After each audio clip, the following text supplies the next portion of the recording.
Gracias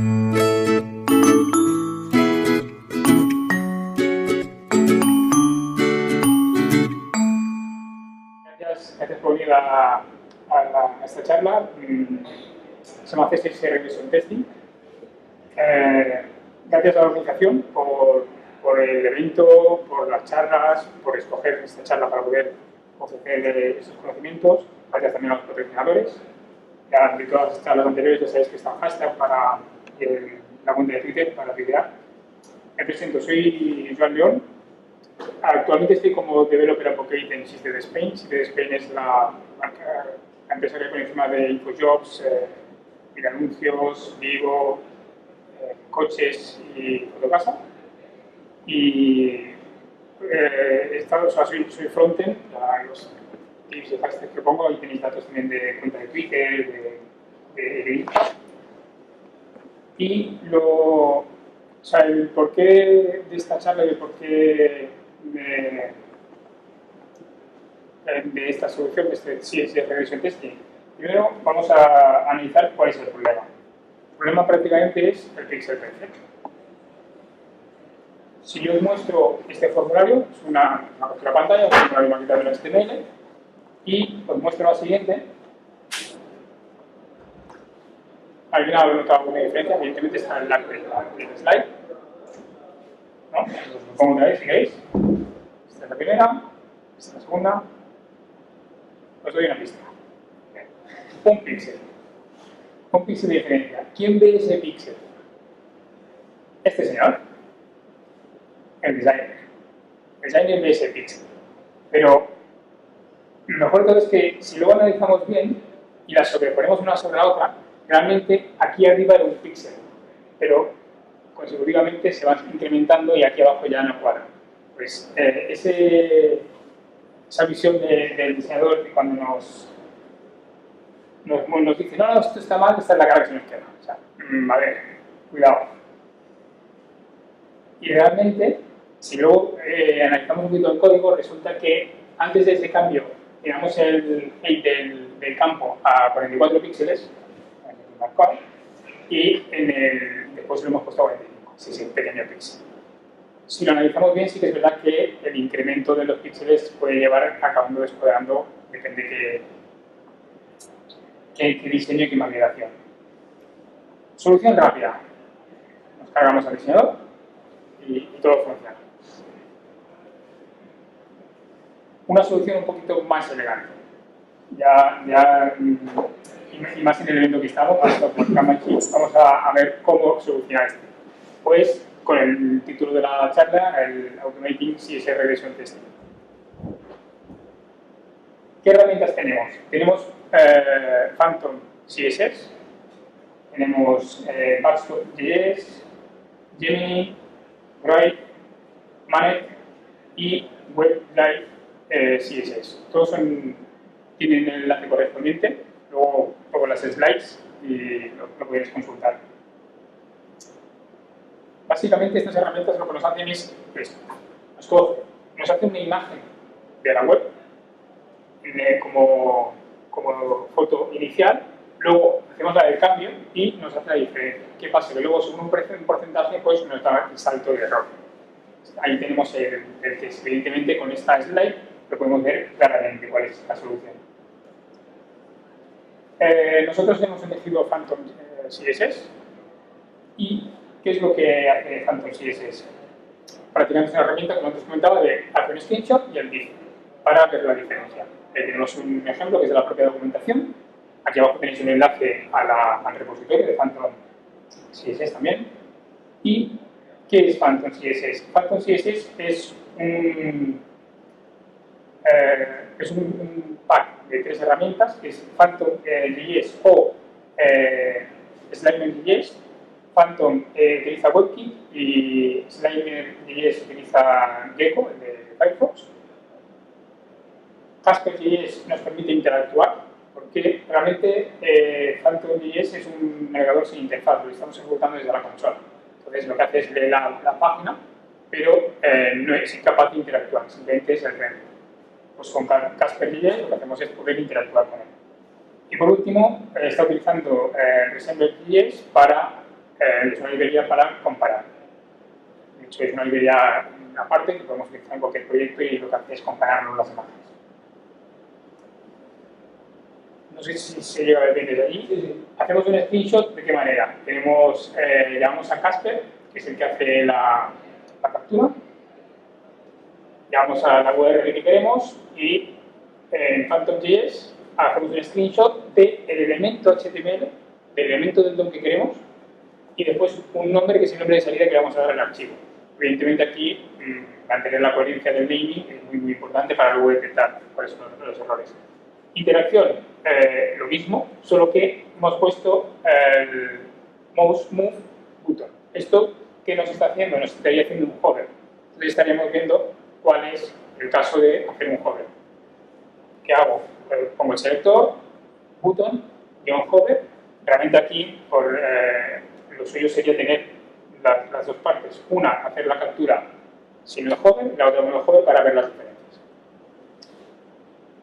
Aquí enlace a la documentación de Casper, donde hay muchísimas más maneras de interactuar. Solo para que os hagáis una idea, aquí hay un ejemplo de cómo hasta loguearse. O sea, realmente nos permite hacer un test de páginas aunque sean dentro de login. Tips importantes a la hora de hacer testing. Que el contenido sea estático. Si estamos haciendo con contenido dinámico, el problema que tenemos evidentemente es que en cada iteración, en cada test, va a detectar diferencias y nos va a dar un error. Si hacemos test de una home donde hay banners de publicidad, evidentemente cada test nos va a petar. ¿Qué es lo recomendable? Hay Hologram, MDCSS y KSS Node. ¿Esto que nos está permitiendo? Nos permite documentar con Markdown. Nosotros hemos utilizado, ahora os podemos mostrar un ejemplo. Nosotros seleccionamos KSS Node, que nos permite documentar nuestro CSS o SAS, en este caso estamos trabajando con SAS, y generamos nuestra guía de estilo en base a la propia documentación que tenemos en el archivo. Esto nos permite tener muy controlado el render final del componente. Nos permite poder coger como baseline la imagen que nos ha pasado el diseñador y compararla con el componente. Aquí hay un ejemplo de código, luego lo abro con el editor para que os hagáis una idea más genérica o más detallada, más bien. Y esto, por ejemplo, esto es el formulario que hemos visto antes. Esto está en nuestro documento SAS. Y el KSS Node lo que hace es parsea el SAS, y genera una guía de estilos. Entonces, nuestra guía de estilos son estáticas.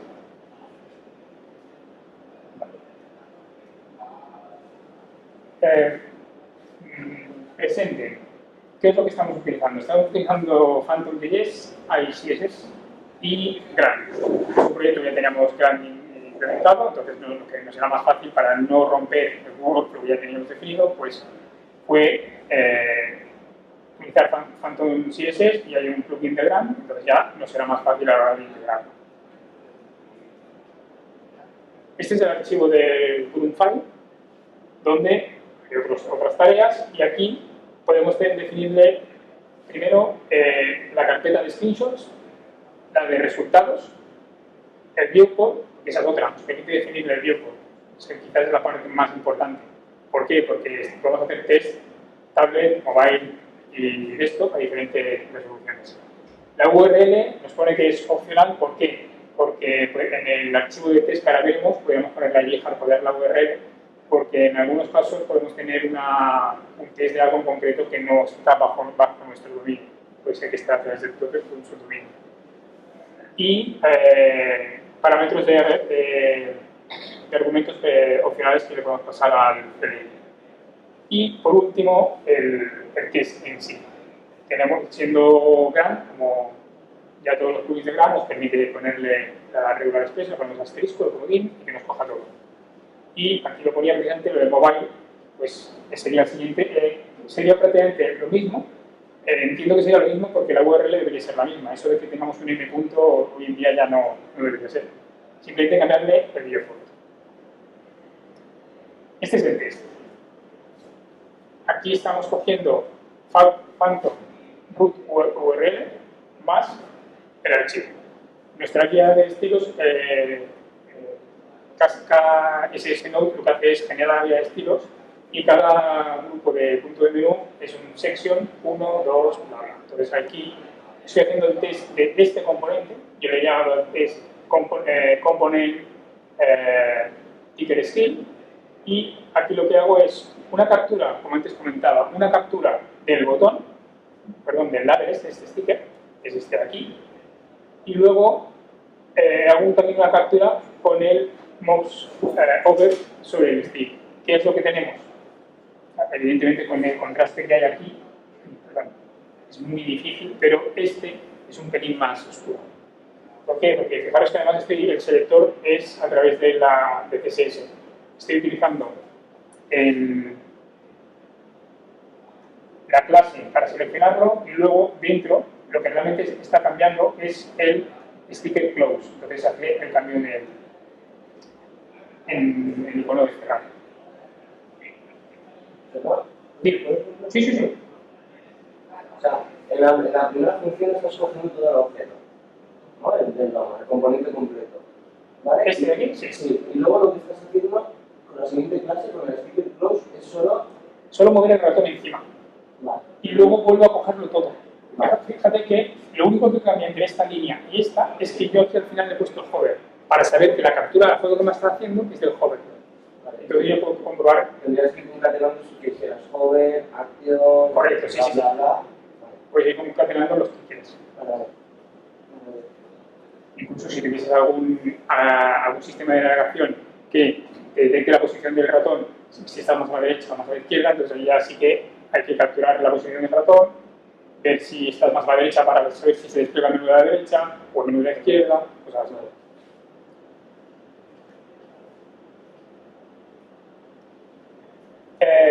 Esto es el presente con lo que estamos trabajando. Hacia el futuro, que es lo que nos hemos propuesto. Nos hemos propuesto cambiar de Phantom CSS a Patch.js porque lo están manteniendo más. Han hecho lo mismo, han cogido un clon prácticamente y lo que están haciendo es colocar estas mismas herramientas y la comunidad es más activa y está más actualizada. React.js. Hemos empezado a trabajar con React. De hecho, ayer hubo una charla de un compañero que habló del tema de React en Fotocasa.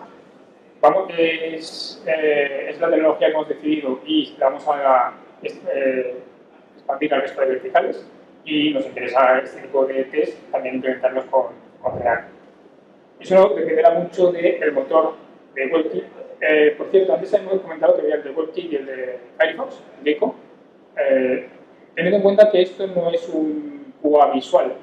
Aquí lo que estoy haciendo es, o sea, me da igual si es un navegador u otro. Yo lo que estoy testeando es, si hago un cambio de un namespace, de un elemento, como quizás es un elemento que se reproduce en toda la página, yo quiero saber si eso afecta. Simplemente voy a ver una regresión visual de si afecta o no afecta. No si se ve igual en Firefox, en Chrome o en Safari. O sea que prácticamente el motor es prácticamente lo mismo, o sea, nos da igual. Dijimos WebKit porque es el que lleva y ya está. ¿Cuál es el siguiente paso que queremos dar? Esa es una herramienta Zeppelin que utilizan los diseñadores. De hecho, diseñan con Sketch, ahora actualmente se han puesto dos, habían equipos que trabajaban con Photoshop, otros con Sketch, al final se han decidido a utilizar Sketch y Zeppelin importa tanto PSD de Photoshop como Sketch y lo que hace es nos genera una web navegable con todos los specs. Esto, por ejemplo, es una imagen generada por el diseñador, pues definiendo los paddings, la altura del icono, el font size del archivo. Cuando vemos esto en frontend, pues esto es magia para nosotros, esto es la Biblia. O sea, ¿quieres el botón así? Pues así lo tendrás, o sea, no hay ningún problema.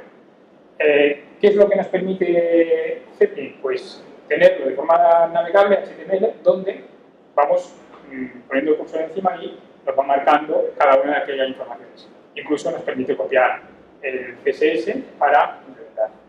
Entonces, el objetivo que queremos es poder que los diseñadores diseñen ese componente y ese componente poder extraerlo, ya que Zeppelin está exportando directamente a HTML y Sketch también lo permite, pues lo que queremos es intentar que todo el flujo sea el HTML que va a ir a los developers para generar el código sea igual que el diseño.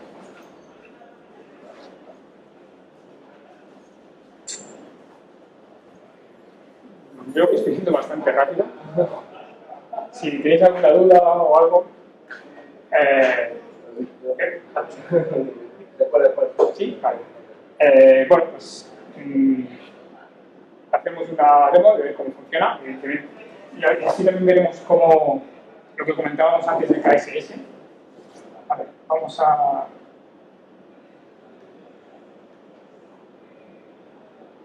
Para que no hubiese confusiones de arquitectura, si estoy dejando un SAS que lo está compilando, que es un archivo, he cogido un HTML, tal cual, los estilos aquí, para que lo podamos ver de un solo vistazo. A ver, estoy ya en la carpeta demo. Aquí, primero os voy a enseñar el package.json. Todos conocéis Node, el package.json de NPM.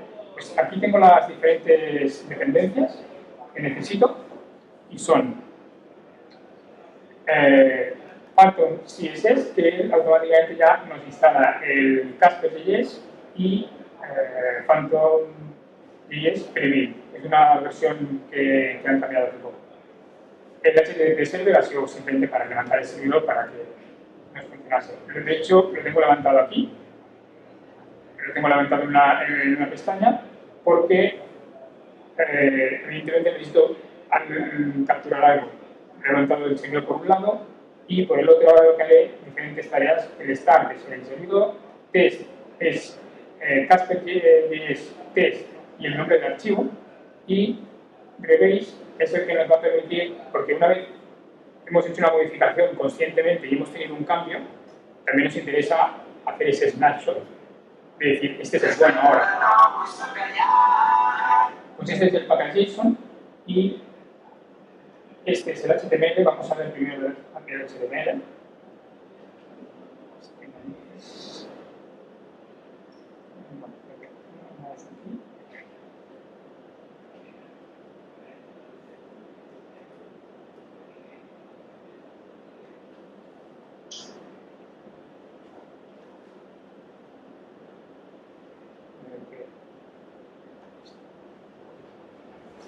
Vale, si lo levanto el mismo puerto. No, verdad. Este es el de la presentación. Perdona, ese era el de la presentación. Aquí hago el npm start. Vale, quiero ponerlo en el mismo puerto. No me deja, pero...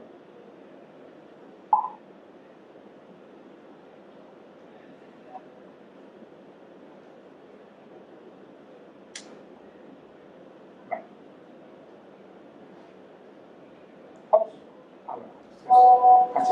Este es el HTML.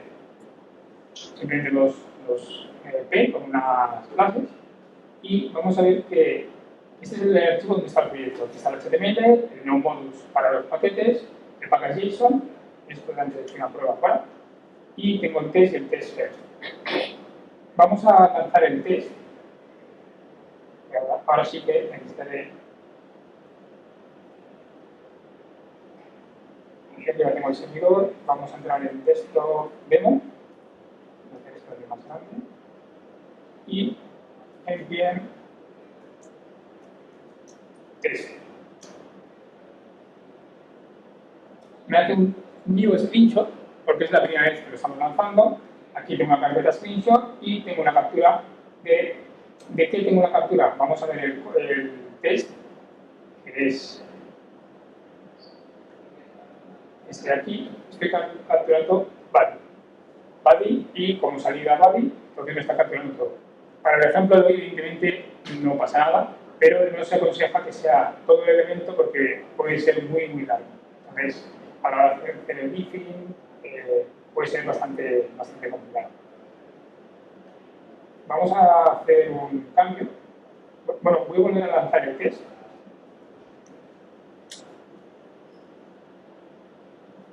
No hay cambios, nos han encontrado cambios, evidentemente no hemos hecho nada. Voy a ir al index.html y el border radius de los dos elementos me han dicho que tienen que ser 5. Lo guardo. Vamos a comprobar que realmente ha cambiado y puedo lanzar el test y ahora aquí hay un fallo. Y en ese fallo, si vamos a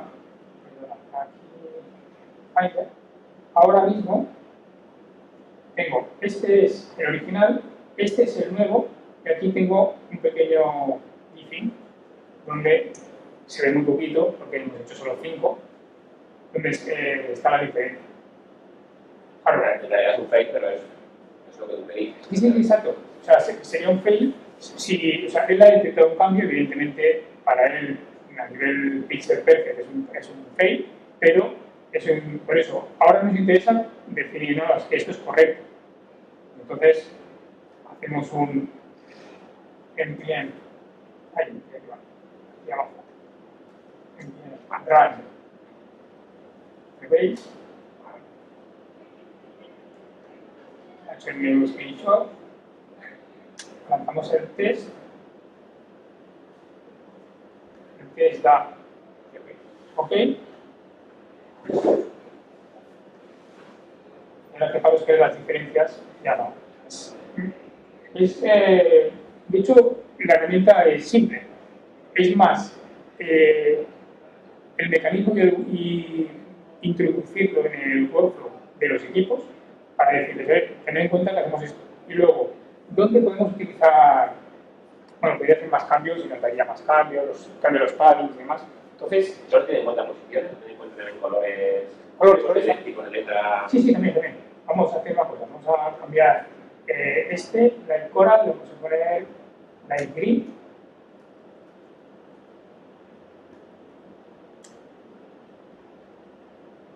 Vamos a dar fallo. Y ahora, si vamos a ver esto, ya es todo. Estamos haciendo todo. Se puede definir el porcentaje, porque sí que es verdad que el Casper.js, Phantom.js sabe que la renderización de tipografía, depende de qué tipografía sea, le cuesta. Si depende de la posición de la tipografía, eso pasa incluso hasta en Chrome, depende de la posición de la tipografía, si no está en pixel perfect, la renderiza diferente. Entonces, es un porcentaje que hay que tener de margen para que no tengamos falsos positivos. También puedes tener falsos positivos. Detecta tipografía, paddings, todo. Realmente, claro, hacer una foto, las pones una encima de otra y todo lo que cambie, pero da, incluido el color. Y con herencia como de estilos, como funciona bien, es decir, o sea, funciona ese concepto, pasar un objeto, una herencia de estilos hacia abajo, o sea, te la detectaría igual, te marcaría los objetos, o sea, no... Quedaría igual, porque realmente lo que detecta que este objeto, al heredar del otro, tiene los mismos estilos y yo cambio este... Sí, exactamente. De hecho, ahí es donde tendríamos el problema. Según la arquitectura que tengamos en CSS, en nuestra cabeza quizás estamos tocando algo de hace 3 meses, no te acuerdas, lo ha tocado un compañero, no sabes qué variable estás tocando. Con preprocesadores puede estar cambiando el valor de una variable, porque nos puede llegar a pasar el hecho de el diseñador nos pasa un PSD y por lo que sea ese PSD o esa versión de Photoshop ha cambiado son un 53 por un 54, el color es diferente y estás cambiando el color de base de todo el proyecto. Entonces, te podrías dar cuenta con eso. Como lo que está comparando son fotografías, da igual la especificidad que tengas. O sea, da igual. O sea, si tienes una cadena... Sí, porque de hecho es algo tan simple como hacer una captura te la guardas, otra captura y luego en cualquier programa pones una encima de otra. Lo puedes hacer a mano, en realidad todo esto lo puedes hacer a mano y el resultado es el mismo. Exacto. Más costoso, manual, pero claro. A ver, recuperando esta slide, esta de... Aquí estábamos... No, ¿cuál es la fase? Esta. Esto de aquí.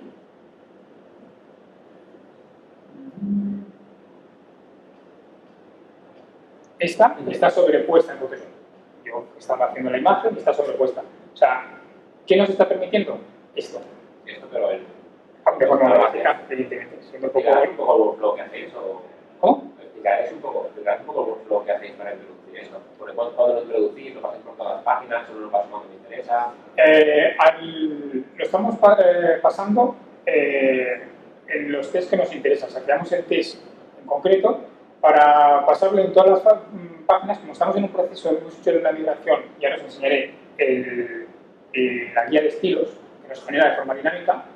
Ahora mismo la guía de estilos es un documento muy largo y queremos parsearlo para que nos genere todo de forma automática, todo el árbol. Pero ahora mismo el workflow que tenemos es, lo estamos trabajando en InfoJobs esto. Una vez hagamos el cambio, realmente nos está gustando cómo funciona todo y hagamos la actualización, sobre todo al tema de App, entonces implementarlo en el resto de portales. Y el workflow es tan simple como el maquetador, el frontend que está cambiando algún componente, lo pasa al test. Además, como tenemos una tarea de grant que nos genera la guía y luego tenemos otra tarea que lo que hace es levantar el servidor y pasar este test, pues entonces lo hacemos manual. No es una cosa, no estamos en integración continua. ¿Pero lo pasáis a todo el portal o lo pasáis solo a ciertas partes del portal que tenéis controlado? De momento, bueno, lo pasamos en partes que estamos trabajando en features. Lo que estamos haciendo por features. ¿Qué nos permite esto? Ir a Gira y meter allí una captura pantalla del esto. Sí, lo que hablábamos de regresión, a lo mejor hacéis ese componente, a lo mejor lo tenéis en 3 partes del portal, 4, a lo mejor no sé si pasáis por todas esas partes o decís, no, yo me estoy tomando esta pantalla de aquí, solo lo paso en esta pantalla, pero ese componente a lo mejor lo tengo también en... Vale, yo ahora mismo lo que estamos haciendo es este test de regresión visual en nuestra guía de estilos, nuestra propia, claro, lo tenemos muy controlado. ¿Qué pasa? Si hacemos la test de regresión visual en producción, lo que he comentado antes, hay contenido dinámico. La home cuando carga, hay imágenes que son dinámicas, evidentemente, siempre nos daría falsos positivos. Y en InfoJobs las cards con los ofertas de empleo son diferentes, evidentemente. Ahí, o sea, no es una herramienta que nos solvente la vida y bueno, o sea, yo lo pongo y me enteraré cuando haya algún problema. No, es en nuestro desarrollo, nos ayuda, igual es un unit testing. O sea, es para estar trabajando y eso no va a ir o sea, mientras estés trabajando, comprobar que eso te funciona. Es un tema muy interesante, queremos rascar más y quizás llegue el momento donde podamos... hay en la propia documentación, no sé si de este es, creo que es el de Backstop.js, que comentan de cargar las páginas, pero sustituir el contenido por un contenido controlado precisamente por eso, para que los screenshots sean como queremos. Claro, si el diseñador no está pasando diseño con Lorem Ipsum, pues entonces metemos Lorem Ipsum, le metemos la misma frase. Ahora de momento eso es una parte muy compleja, pero como están trabajando con Sketch y Sketch nos permite exportar, ahí hemos empezado a estirar de sí a ver cómo funciona. O sea, ojalá esto lo sirve bastante como para, no sé, igual la charla el año que viene puede decir, realmente es un éxito, esto mejora muchísimo y aquí está el ejemplo.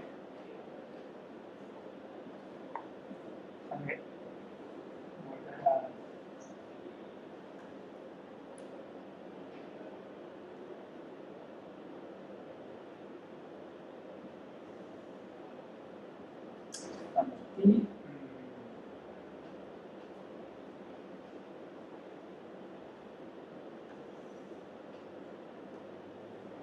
se me ha ido lo que os quería comentar. parte de... Bueno, lo que os quería comentar precisamente en base a lo que ya me has preguntado es ideal que el workflow ideal que estamos buscando es que el diseñador diseñe componentes, que entienda en su cabeza que es un componente. Vamos enterándole de el componente es todo aquel que tú puedas reutilizar, pues no lo modifiques, porque en algunas ocasiones nos hemos encontrado con un diseñador con una mente muy inquieta y estando muy al día. Cuando cogía una página nueva, la página nueva era diferente, el botón era diferente. ¿Por qué? Pues porque se estila esto ahora. Ya, pues que tenemos un producto. No podemos cambiar el producto cada diseño. O sea, cada feature o cada sprint no podemos cambiar el diseño. Entonces, esa parte ya la tenemos muy controlada y lo que queremos es conseguir todo el workflow de que ese diseño ahora mismo se está documentando con Zeppelin. Empezamos a documentarlo directamente con PSD, directamente con Markdown, creando repositorios en GitHub. Fue un paso que estuvo bastante bien. Es una iniciativa del equipo de diseño. De hecho, el equipo de diseño ya hace 2 años que está trabajando con GitHub como control de versiones de los propios PSD, porque GitHub permite hacer una previsualización del PSD. Y empezaron a documentarlo con el README de repositorios. Vieron que realmente les era muy costoso mantener eso y estamos apostando ahora por utilizar Sketch y Zeppelin, que es una auténtica maravilla. Y ahora el proceso es ese. Leemos allí en Zeppelin los componentes, crear el componente y ese componente luego pasarlo a los desarrolladores que están desarrollando en Java y que hagan en producción. El workflow de cogemos el componente más simple como es el botón, el diseño del botón diseñado a producción es completo. Con su documentación, con su test, con su... Evidentemente es el componente más simple. Pero el workflow implica a muchas personas. Diseñadores, el UX, UI, frontend, pues backend. Entonces, hemos conseguido el workflow completo, vamos a meter más componentes, estamos ya desarrollando más componentes y tenemos una base de componentes. Y lo que es realmente importante es analizar componentes. Ahora muy de moda está el tema de Web Components, con React está muy orientado también que son componentes reaprovechables, pues desde la parte frontend, lo que es el layout, también trabajar con componentes. Entonces esa es la parte más importante. Esta herramienta nos ayudará en eso, no nos ayudará con todo el layout, porque depende de qué producto tengamos, también puede ser, o sea, hay homes pequeñas que las podemos parsear, no hay ningún problema. No es una cosa que no se puede hacer. Pero si tu contenido es dinámico o la home es un scroll infinito, entonces ya está, ya no podemos.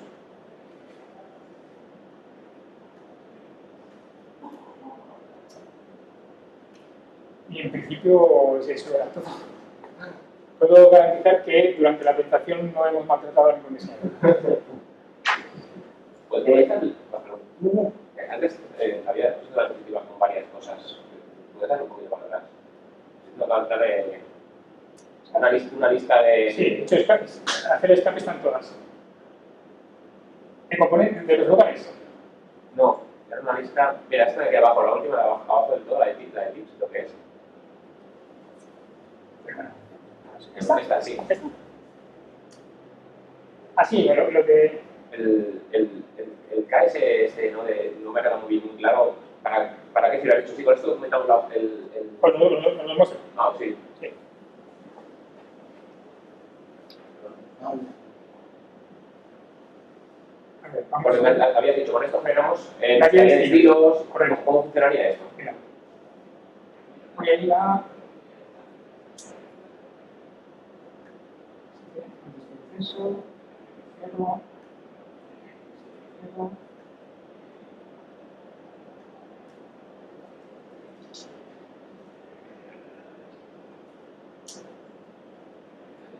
Se ve bien, bueno, de hecho ahora yo hago un run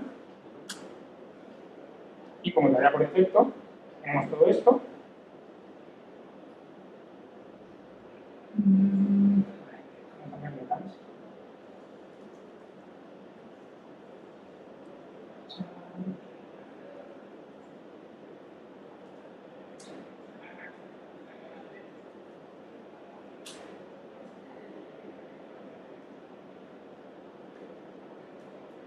Eso es la magnífica caché de Electron. Esto que estáis viendo está generado de forma dinámica y ahora os enseño la parte, por ejemplo, lo que hemos visto antes. Voy a componentes, en common tenemos el for elements, esta es la captura que hemos visto antes, todo esto es navegable, esto es lo que os comentaba, hacer la captura de todo, teniendo en cuenta que aquí tenemos código, que es lo que nos sirve. Esto es una documentación tipo Bootstrap para que el desarrollador backend, copy, paste y ya está, con las clases, con todo. Pues esto que estamos viendo aquí es, vamos a abrir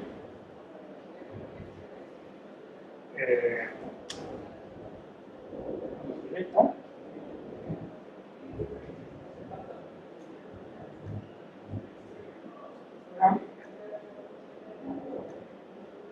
Aquí,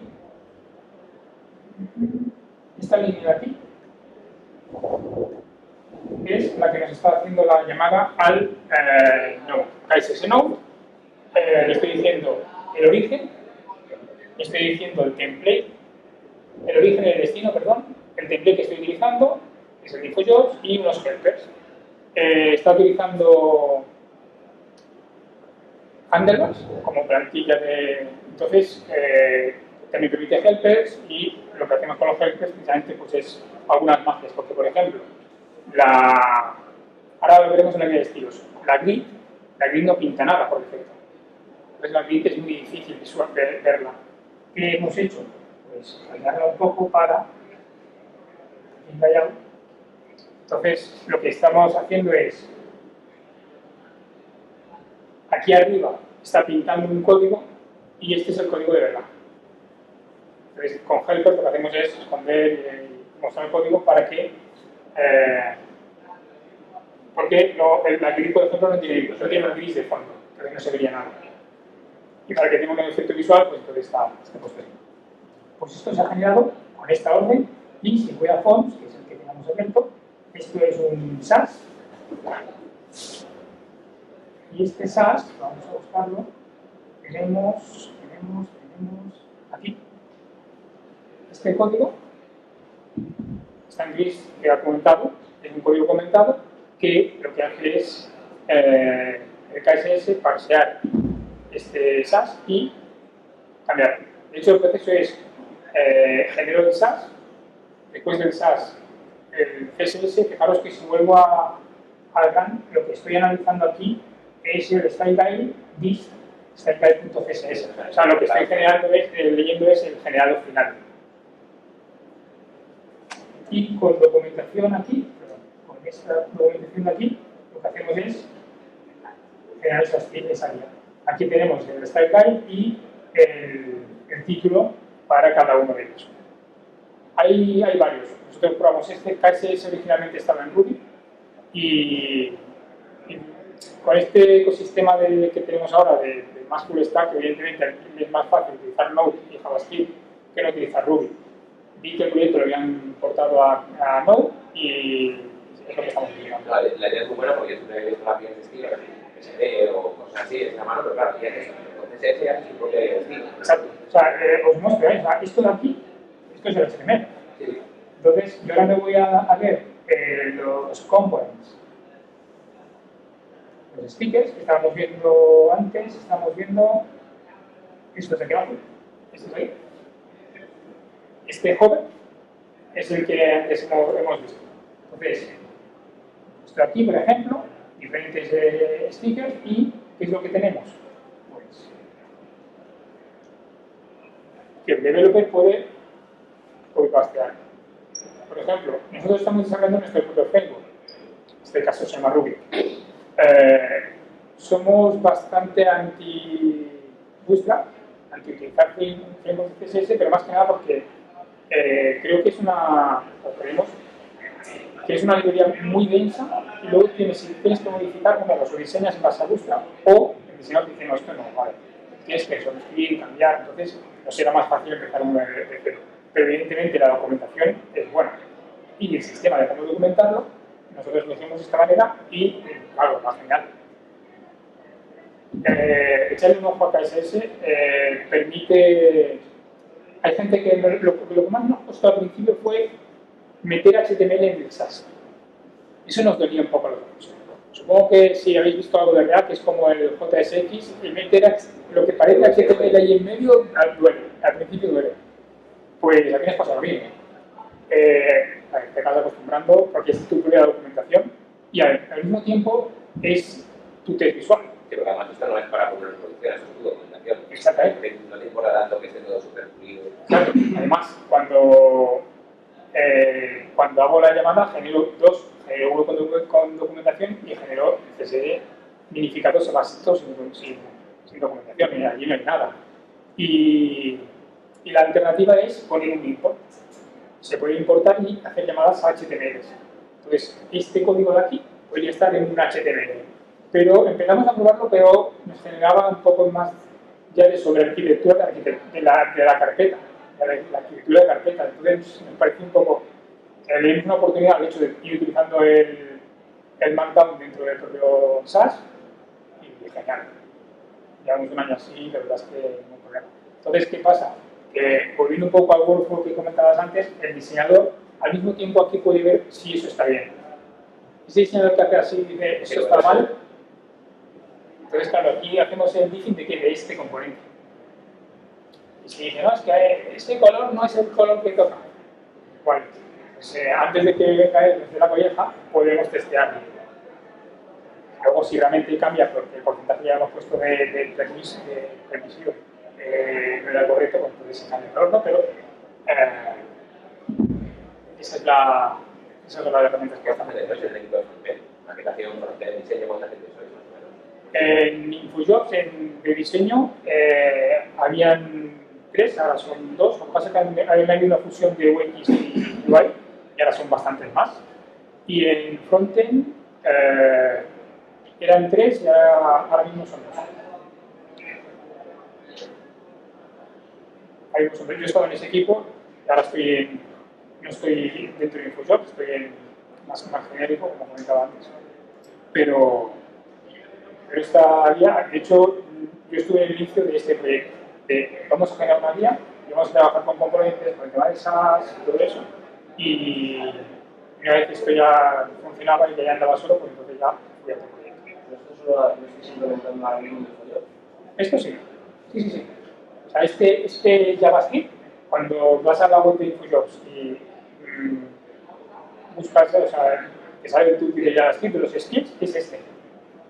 O sea, este JavaScript es algún developer que ha puesto esta línea. Con su lógica, evidentemente, y aquí, pues, el correspondiente, pero está poniendo este sticker. Antes, bueno, tenéis ahora mismo todo en Google, ¿no? ¿Habéis hecho pruebas con React, con Webpack? Sí, con Webpack, de hecho, estamos en un proyecto ahora donde queremos generar lo mismo con los componentes que ya tenemos de React, de casa. Sí, pero estamos generando los componentes open source. Decidimos generarlos directamente open source con un tema de grises, en escala de grises, y tenemos el tema Fotocasa, que es el que estila todos sus componentes. Pues ahora mismo estamos uno de los proyectos en los que estamos es generar esto de forma dinámica, o incluso con un live coding, se llama, un playground. Con un playground, y entonces poder modificar todo aquí y ver en live lo que estás modificando y el componente que sea el componente real. Estamos en ello. Ya hay algunos, los de React Toolbar o React Tools, creo que es algo así, ya trabajo con nosotros. Nosotros queremos hacerlo más o menos igual, pero que nos encaje con nuestra metodología de trabajo y nuestro... Con estos componentes de React, si se renderiza en el servidor, usted ¿verdad? Entiendo que si se renderiza en un servidor, antes de lanzar el cliente. Es lo mismo. O sea, de hecho, con isomorfismo lo tenemos implementado. Y de hecho es lo mismo. O sea, acabas pintando el HTML, y le haces un render de HTML, o le envías el JavaScript para que sea React el que te lo pinte en el navegador. a la hora de, si la pregunta va por el regression testing de automatizarlo, lo que vamos a hacer es simplemente que el WebKit, el Phantom.js, lo que haga Phantom.js, lo digo, renderice eso.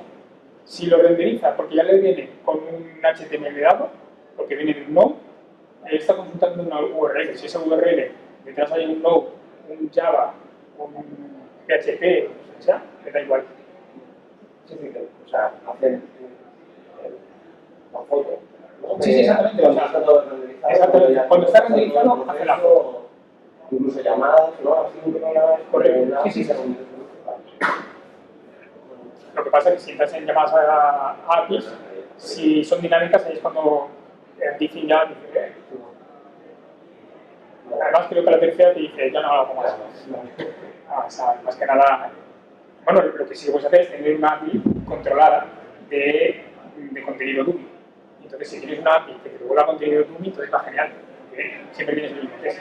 Yo quiero siempre que ponga aquí JavaScript, porque es esto de aquí, pues ya está.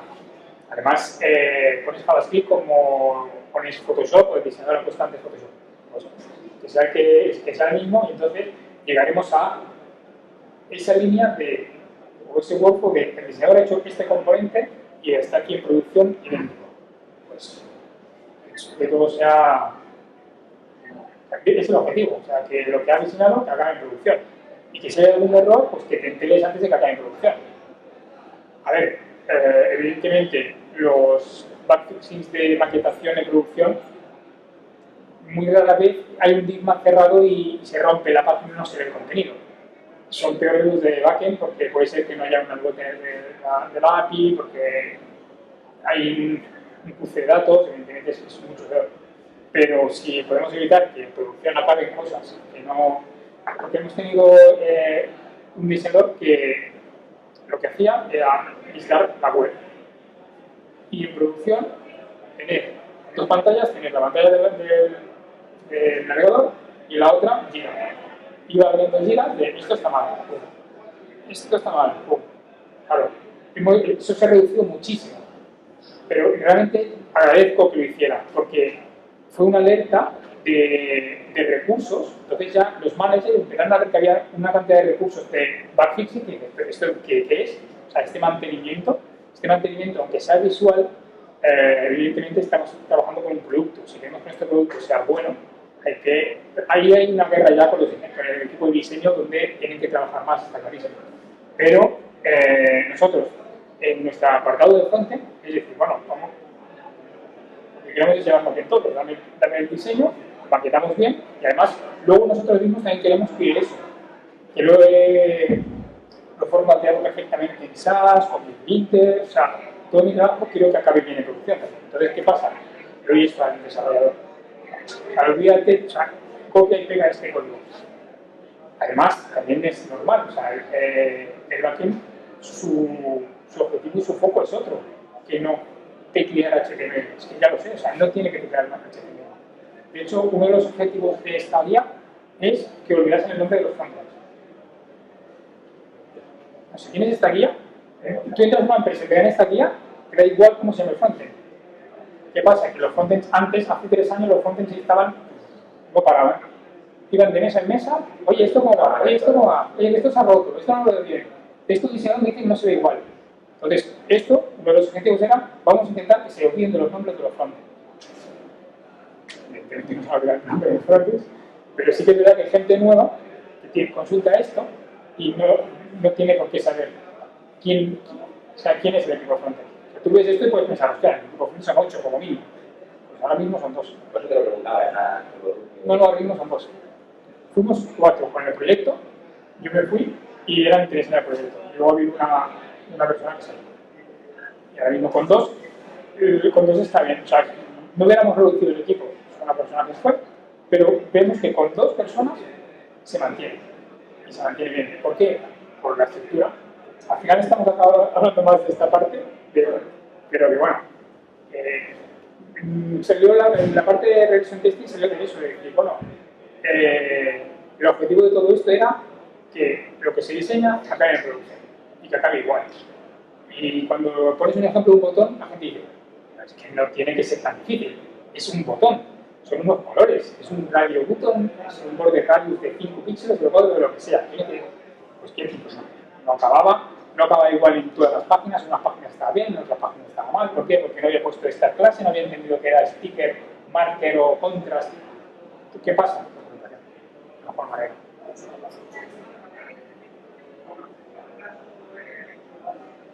¿Alguna duda? ¿Alguna otra pregunta? Pues como decía antes, pues eso es todo. Y gracias.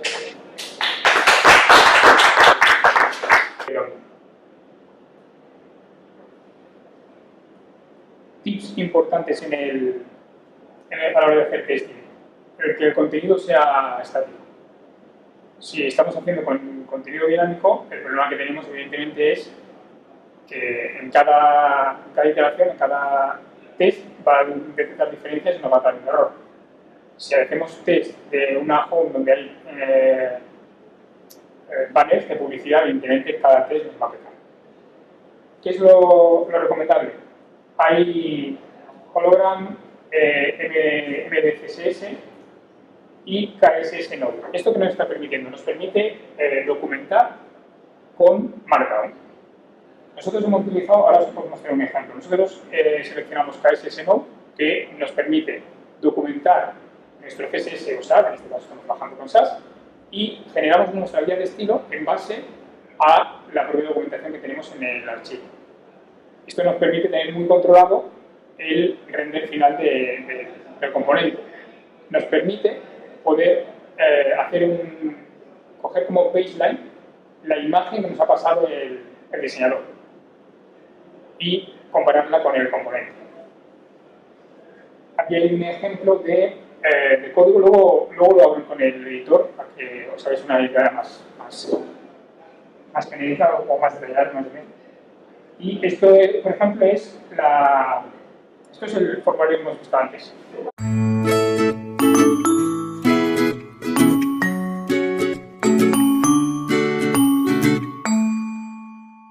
Gracias por venir a esta charla. Se llama CSS Regression Testing.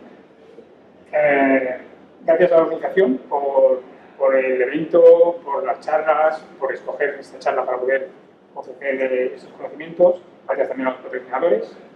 Ya de todas las charlas anteriores ya sabéis que está el hashtag para la cuenta de Twitter para tuitear. Me presento, soy Joan León. Actualmente estoy como Developer Advocate en Seated Spain. Seated Spain es la empresa que pone encima de Infojobs, Anuncios, Vivo, coches y Fotocasa. Y soy frontend, los tips y hashtags que pongo, y tenéis datos también de cuenta de Twitter, de Instagram. Y el porqué de esta charla y el porqué de esta solución, de este CSS Regression Testing. Primero vamos a analizar cuál es el problema. El problema prácticamente es el pixel perfect.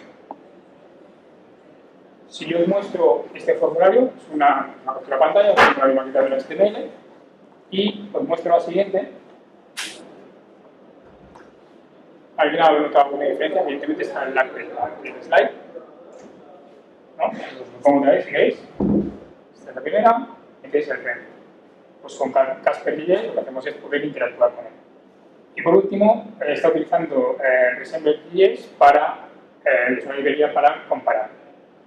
De hecho, es una librería aparte que podemos utilizar en cualquier proyecto y lo que hace es compararnos las imágenes.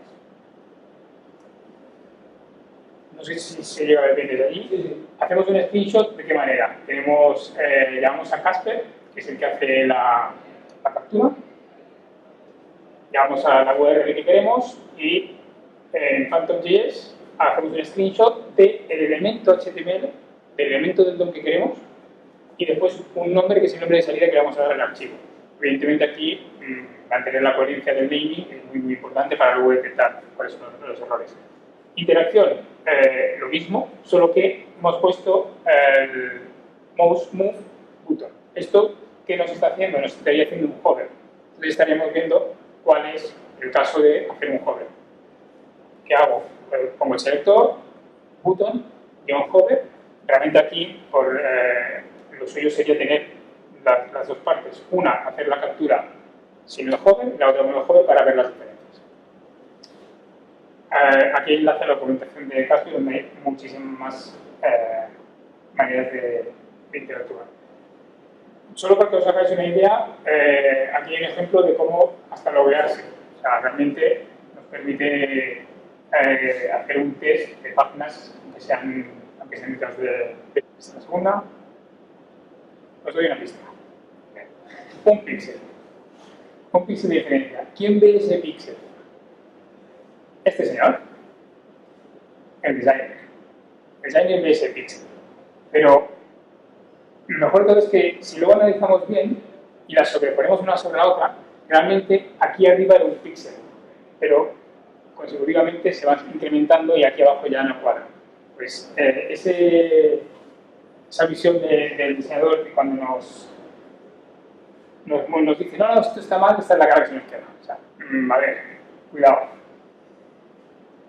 Y realmente, si luego analizamos un poquito el código, resulta que antes de ese cambio tiramos el height del campo a 44 píxeles, y después lo hemos puesto a 45, si es un pequeño píxel. Si lo analizamos bien, sí que es verdad que el incremento de los píxeles puede llevar acabando descuadrando, depende de qué diseño y qué migración. Solución rápida. Nos cargamos al diseñador y todo funciona. Una solución un poquito más elegante. Y más en el evento que estamos, vamos a ver cómo solucionar esto. Pues con el título de la charla, el Automating CSS Regression Testing. ¿Qué herramientas tenemos? Tenemos Phantom CSS, tenemos Bootstrap.js, Gemini, Bright, Manet y WebLive CSS. Todos tienen el enlace correspondiente, luego pongo las slides y lo podéis consultar. Básicamente estas herramientas lo que nos hacen es nos hace una imagen de la web como foto inicial, luego hacemos la del cambio y nos hace la diferencia. ¿Qué pasa? Que luego según un porcentaje pues nos da el salto de error. Ahí tenemos el que evidentemente con esta slide lo podemos ver claramente cuál es la solución. Nosotros hemos elegido Phantom CSS y ¿qué es lo que hace Phantom CSS? Prácticamente es una herramienta, como antes comentaba, de hacer un screenshot y el div para ver la diferencia. Tenemos un ejemplo que es de la propia documentación. Aquí abajo tenéis un enlace al repositorio de Phantom CSS también. ¿Y qué es Phantom CSS? Phantom CSS es un pack de 3 herramientas, que es Phantom.js o Slimer.js. Phantom utiliza WebKit y Slimer.js utiliza Gecko, el de Firefox. Casper.js nos permite interactuar, porque realmente Phantom.js es un navegador sin interfaz, lo estamos ejecutando desde la consola. Entonces lo que hace es leer la página, pero no es incapaz de interactuar.